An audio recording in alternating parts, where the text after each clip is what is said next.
Iraq, a region once known as Mesopotamia. Located on the east bank of the Tigris River, opposite the modern city of Mosul, lie the remains of the ancient city of Nineveh. Here, in 1849, 6,000-year-old Sumerian clay tablets were discovered that contain the earliest known form of written records. Interpretations of the accounts engraved on the tablets speak of an alien race called the Anunnaki, who settled in Sumer and bred with humans. The Anunnaki, which comes from Sumer, our modern-day Iraq, speak of gods that literally created us, humans, in their image and after their likeness. So when we go back to some of these Sumerian epics and various texts that go back thousands of years, the Anunnaki are a great resource of realizing these were actual beings that existed. And the Anunnaki even worked with or had some relationship with the Greys.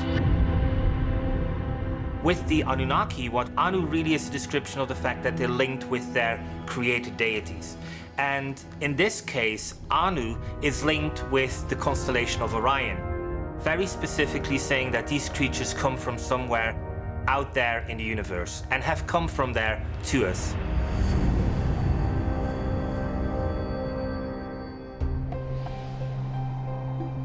When you look at the evidence, it appears that there was a number of different alien species that were coming to this planet. You have the smaller, big-headed gray aliens.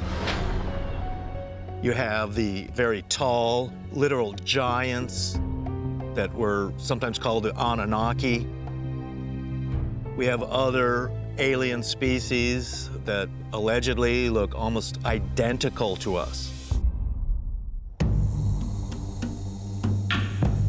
In the American Southwest, the ancestors of the native Hopi Indians believed in deities from other worlds and created illustrations of them on canyon walls. But in some cases, researchers believe the depictions of sky gods match modern-day descriptions of the Greys. In Hopi culture, there are spirits called Kachina that represent really beings from the other world. They really are a mixture of nature spirits, earth spirits. Some of them also really take on almost aspects of very powerful ancestors or gods. These are otherworldly creatures. The translation for the word Kachina is very simple. It means teacher. The Kachina were not a part of the spiritual world, but they were in fact a part of the physical world. They descended from the sky in what the Hopi referred to as fiery shields. They would touch down on Earth, spend time with human beings, teach them, give them knowledge, and then they would use the same quote-unquote shields to fly back into the sky. Kachinas were physically living with them. And at some point it is said that the Kachinas took to the mountains, specifically the San Francisco Mountains outside of Flagstaff, and then that later they disappeared.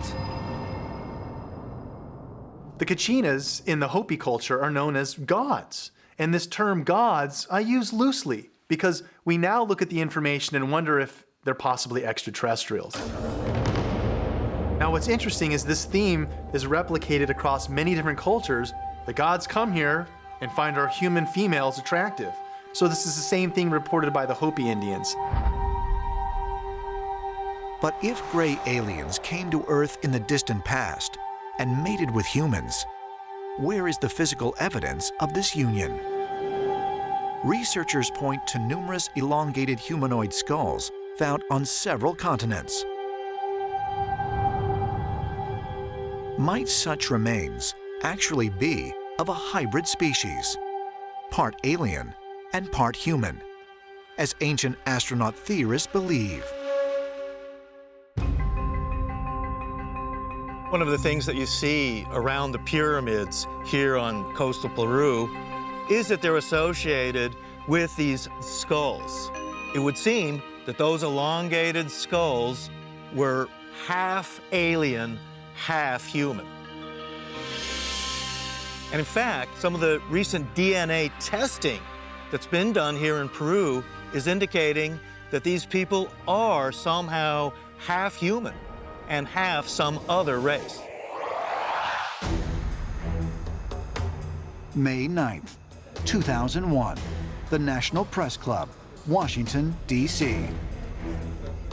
During a media conference for the Disclosure Project, former Army Sergeant Clifford Stone makes a stunning announcement. He claims that for more than 2 decades, he was part of a top-secret military operations unit tasked with recovering extraterrestrial technology for the United States government. I was involved in situations where we actually did recoveries of crashed saucers, for lack of a better term, debris thereof. There were bodies that were involved with some of these crashes, also some were alive. While we were doing all this, we were telling the American public there was nothing to it. We were telling the world there was nothing to it. One of the things that Clifford Stone talked about was a program called Project Moondust. Now, Project Moondust was a legitimate military program, and it was designed to recover things like Soviet space satellites.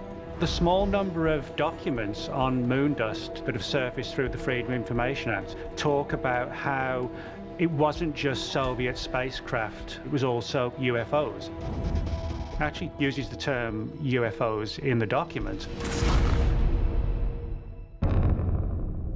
According to Stone, he was the first to respond to 12 UFO crashes. But it wasn't until the day after the press conference, during a closed session with Stone and members of Congress, that he revealed something even more shocking about his first-hand accounts with alien entities. I met him the very next day on May 10th in the closed executive VIP summary briefing for members of Congress. One of the things that Sergeant Stone talked about was the nature of the so-called gray extraterrestrials. He said that there were some very strange biological anomalies about them that make them look almost as if they are some sort of biological robot. They seem to have very few, if any, organ systems in the body, and yet these beings appear to be able to walk around and think and function. Sergeant Clifford Stone got so emotional about what he was talking about in front of these congressmen that he literally broke down in tears and walked off the stage. I spent several different times with him at his home, looking at documents and listening to him tell his own extraordinary experience of having some sort of an encounter with something that would fall in the category, from his point of view, of being in the android or hybrid area.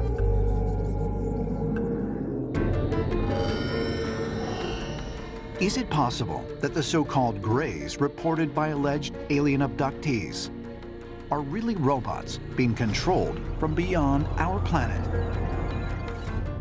In 2014, the online magazine Motherboard posted an article in which a handful of philosophers and astronomers speculated that the dominant life form in the cosmos is probably super intelligent robots. And according to ancient astronaut theorists, the notion is not as far-fetched as it seems, especially when one considers that Hiroshi Ishiguro's Geminoid robots are designed to transmit a human presence from thousands of miles away.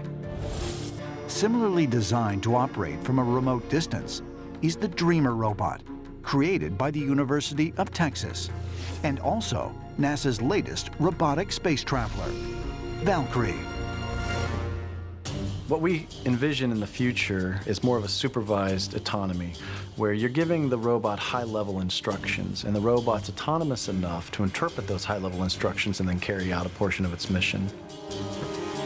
If you have androids, something else with great intelligence has to have made them to come here to work on this planet. But while some ancient astronaut theorists believe the Greys could be surrogates controlled by alien entities from far, far away, others suggest the truth is even more incredible. People often describe the Greys as featureless, emotionless creatures. Could it be that they're all effectively from the same mold? Maybe they are von Neumann self-replicating machines themselves. The interesting thing about this theory is that people often say that the purpose of the abductions is to harvest genetic material. Well, if these Greys are actually self-replicating robots, what they might be doing is actually getting genetic material from humans to construct more copies of themselves. Roswell, New Mexico, July 3rd, 1947. A flash of light streaks across the sky and crashes in the desert near the Roswell Army Airfield. Rancher Mac Brazel hears the impact and investigates the next morning. He reports what he finds to authorities. The field of debris was like nothing ever seen before. And the rancher reported finding what looked like initially foil-like material that, when it was scooped up and collected, it had these strange properties like memory metal. In other words, it would resume its original shape when it was crumpled up, if you like. This sort of suggested the possibility that something very strange had come down at Roswell. And they find 5 alien bodies. Alien because they do not look human.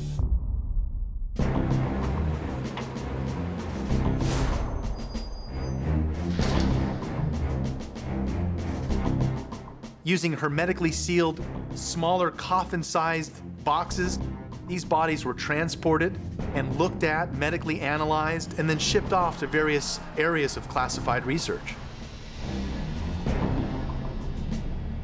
They're described as the classical gray, 3.5, 4 feet tall, black wraparound eyes, slits for a mouth, long arms, depending on which description, between 3 and 5 fingers. At first, U.S. military personnel announced that they had recovered debris from an unknown spacecraft. But later, they reversed themselves. Because 24 hours later, the military completely changed its story and said, sorry, we made a big mistake, it was just a weather balloon. But of course, no statement was made as to how trained military personnel couldn't tell the difference between a flying saucer and a weather balloon. But why did the military change their story? Was it because they found something else, something otherworldly, as ancient astronaut theorists believe? People who claim to have been associated with the crash at Roswell claim that there were several alien bodies recovered. It's very strange that they would talk about beings. We also know that the mortician was called and that they were asked to come up with small little caskets. Something obviously happened at Roswell. What was it exactly? We really don't know, but I think it was out of this world. This is kind of the core of the Roswell legend. Our government, which is in a democracy supposed to be of the people, by the people, for the people, is covering this up. The second thing that is implicit in this legend is, of course, that extraterrestrials have been visiting the Earth. But if alien beings did in fact crash at Roswell, who are they? And what do they want? September 19th, 1961. According to news accounts, Betty and Barney Hill were driving through New Hampshire late at night when a large flying saucer rapidly approached them and then hovered over their car. They saw strange figures through the windows of the craft. And mysteriously, the couple also reported complete memory loss of the 2 hours immediately following the encounter. No one really knows to this day what Betty and Barney Hill saw. However, the details of their case do reflect on various other versions of alien abduction. I say alien abduction because some of the pieces of information that they discuss, the loss of time, seeing beings that actually came out of this craft and associated and interacted with them, and they weren't human. Ultimately, under hypnosis, they recall being brought out of the car and taken aboard the ship, that it was a legitimate abduction, and that Betty pleaded with her captors, if you will, that not to harm her as she laid on this table and experiments were done on her, like a needle being inserted into her stomach. Barney relates a number of skin samples and sperm being taken from him. The beings described by Betty and Barney Hill fit the classic case of a gray. Now, there are variations to size and dimensions of these beings, but they all seem to have the same characteristics. Slim, skindly bodies, large oval heads, large oversized eyes. The Hills were the first documented case of an alien abduction in modern time. But it is not the last.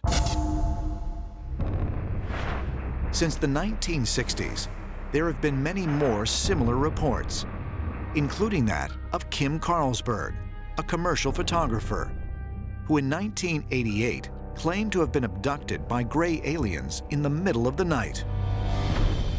We were living on the beach in Pacific Palisades, and I walked up to the window and I saw this light on the horizon that I'd never seen before.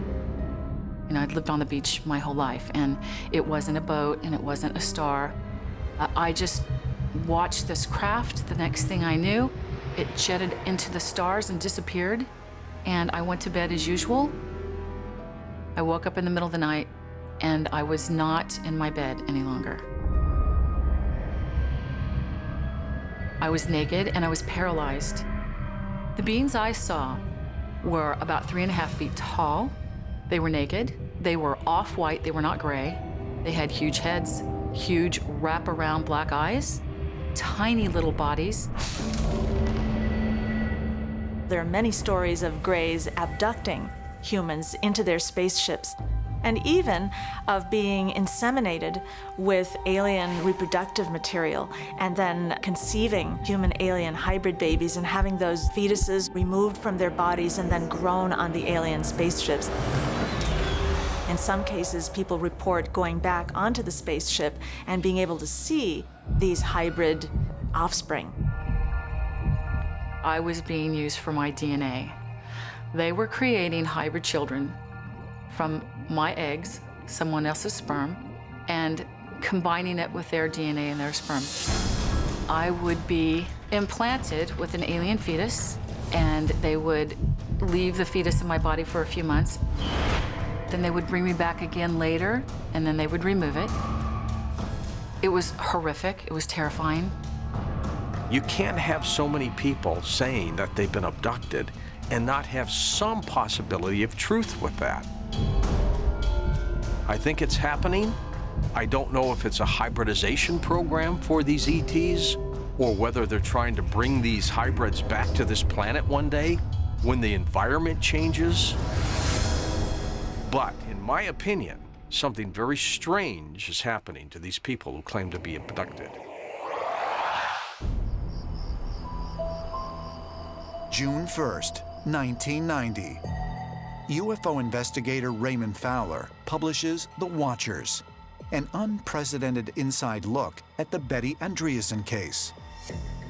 After years of hypnosis, psych exams, and interviews, Fowler concludes that the strange beings Andreasson encountered that called themselves the Watchers were the same entities that are commonly identified today as gray aliens. It's very interesting, this word watchers, because when you talk with so many people, you begin to hear patterns. And even if you're not sitting across from a man or a woman or a child who says, I was taken by a watcher, What you hear is the abductees knew that they were dealing with something that knew everything about them. Again, the Watcher idea, whether you use that name or not. According to Betty's account, the extraterrestrials who took her aboard their craft subjected her to medical examination. And I was floated to a table, and as he was examining me, he said they were going to have to measure me physically. And at that point, they started to take this needle-like thing and thrust it into my navel. And I could feel it going round and round inside me. As incredible as Betty Andreasen's abduction story sounds, it is not unique. Many alleged alien abductees give very similar accounts. In 1961, Betty and Barney Hill of Lancaster, New Hampshire, made one of the earliest alien abduction reports when they claimed that they had been taken aboard a ship, placed naked on examination tables, and probed by what they described as gray aliens. Linda Porter of Covina, California, reported that in 1963, she too was taken aboard a ship, where she witnessed strange-looking creatures examining humans held in states of suspended animation.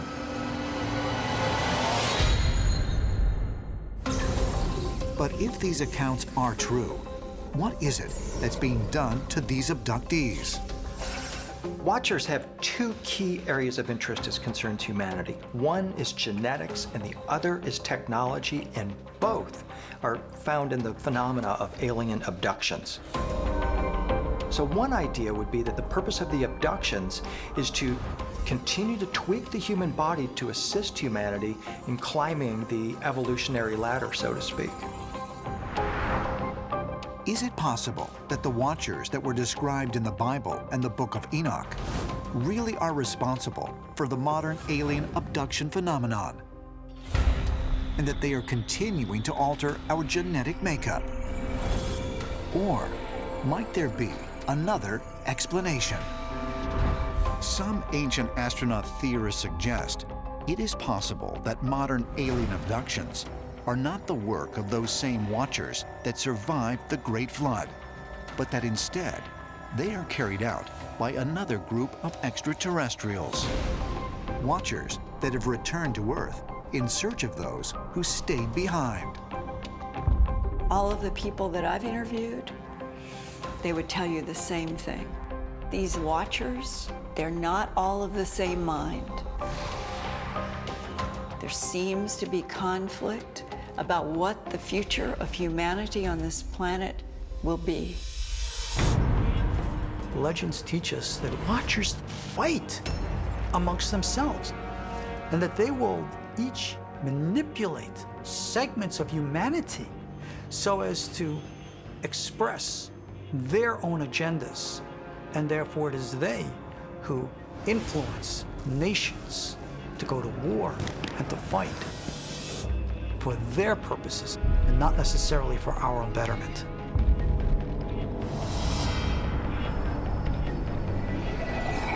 And you have to wonder if many of the modern-day abductions, such as Betty Andreasen, are really extraterrestrials who are searching for the Watchers.